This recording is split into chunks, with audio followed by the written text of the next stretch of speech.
Okay, we just started and I already need a break.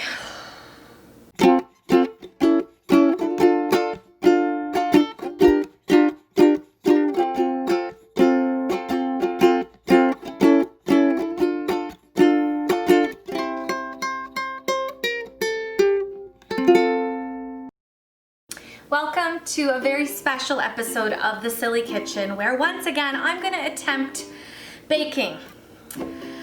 This is not my favorite thing in the world, and that's why you've probably noticed in my list of videos there aren't very many baking videos, but it's Christmas, and who doesn't love a Christmas cookie?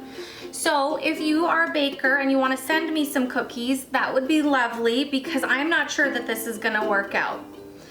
I'm going to attempt ginger snaps today. And I gotta tell you, I already screwed up. When preparing for this recipe, I decided to put all the dry ingredients into one bowl as we then mix it with the wet ingredients. However, I was supposed to keep the brown sugar separate because that is the start of the wet mixture. So I'm out of brown sugar. I can't start over. We're just gonna wing it. But let's start first with the recipe.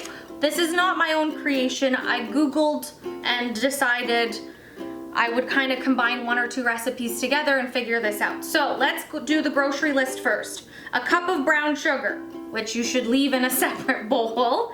You also need 3/4 of a cup of soft butter, a 1/4 cup of molasses, 1 egg, 2 cups of flour, 2 teaspoons of baking soda, a 1/4 teaspoon of salt, 1 teaspoon of cinnamon, and 1 teaspoon of ginger. So we're gonna begin, and if you are trying this at home, start with brown sugar and butter in your wet ingredient bowl and mix it together. But because I screwed up, I'm gonna start with molasses and butter and egg in my bowl as my wet start ingredients, and then I'm gonna slowly put the dry ingredients of everything else in as we build the cookie dough. Let's go! Okay, butter, molasses, hand mixer. If you have one of those fancy baking mixers, those are probably pretty cool. Okay, we just started and I already need a break. I think a champagne break. Okay, I think we can continue. Dry ingredients, a little bit at a time I'm gonna go with. I don't know if that's right.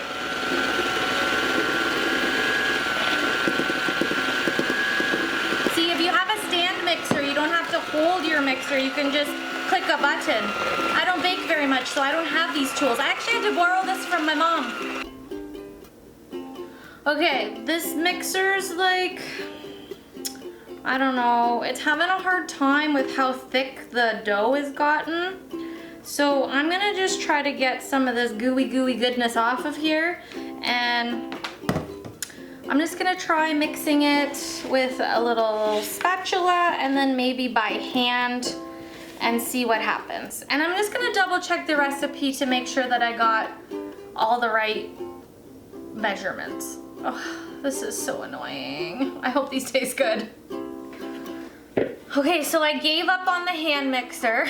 I gave up on the spatula, and I'm just getting my hands in here and like, I'm feeling like I'm making sweet pierogies, because this is the kind of work I do when I make pierogies.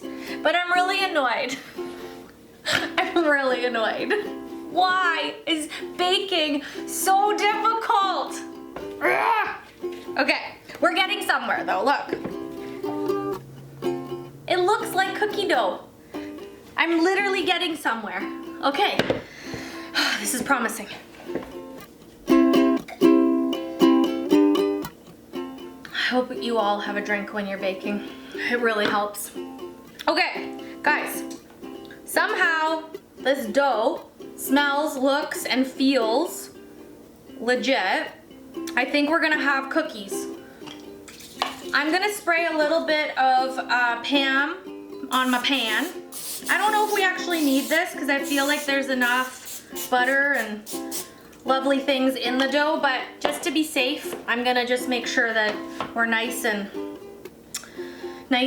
sticky, unsticky, stick-free. And I'm just gonna roll, I don't know, is that a good cookie size? I'm just gonna roll a ball of cookie dough.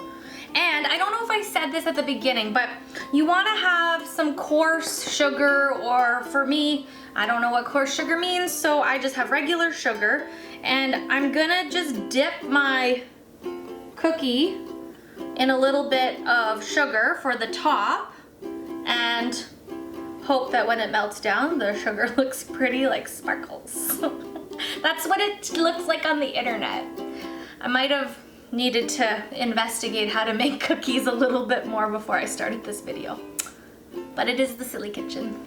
Now, guys, I gotta tell you, this part, not so bad. I'm actually enjoying doing the like rolling, dipping in sugar, drinking champagne.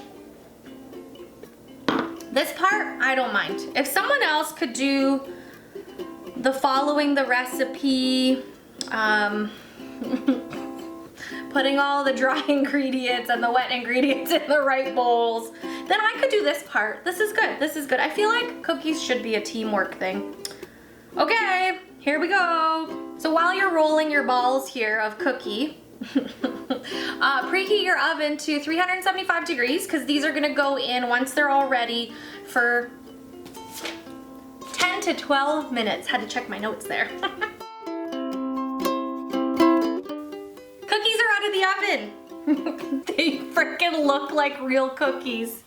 I have no idea how I made this happen, but we haven't tasted them yet, so we just don't know if they're good. They look pretty close to what's on the internet. Should we try one? I mean, they're warm, they're cooling down a little bit, so they might be kind of soft and gooey and ooey, but I think gooey, chewy cookies are like my favorite, probably. Shall we try one?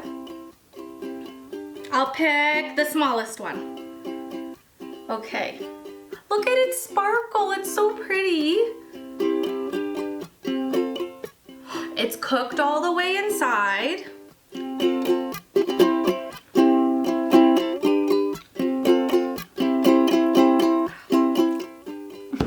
For how much I hate baking, I love when it works out. I don't know what ginger snaps are supposed to taste like, but I can tell you these taste freaking delicious. And it goes to show you can screw up in baking and still make it happen. Oh my gosh. Guys, I'm a little bit proud of myself right now. I deserve the whole cookie. Follow my way of doing ginger snaps. Screw up, put the brown sugar in with the dry ingredients, use the molasses, the egg, and the butter first. Get your hands in there, and boom, you have beautiful ginger snap cookies. I'm so happy. And guys, this made 20 cookies. I still have more dough to make. Boom. I'm gonna be eating these all day, all night. Thank you for joining me for a frustrating baking episode of The Silly Kitchen that turned out awesome. Enjoy your ginger snaps, subscribe to The Silly Kitchen, and I will see you next time.